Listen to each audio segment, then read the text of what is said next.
Lesson 8. Isa sa pinakamahalagang bahagi ng woodworking ay ang sanding.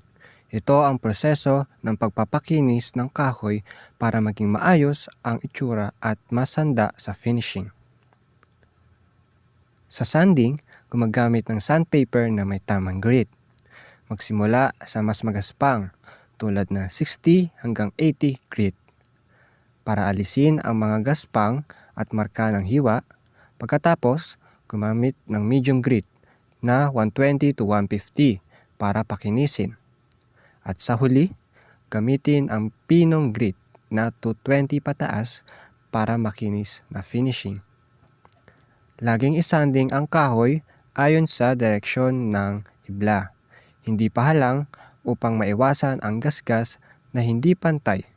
Maaari ring gumamit ng sanding block o power sander para sa mas mabilis at pantay na resulta.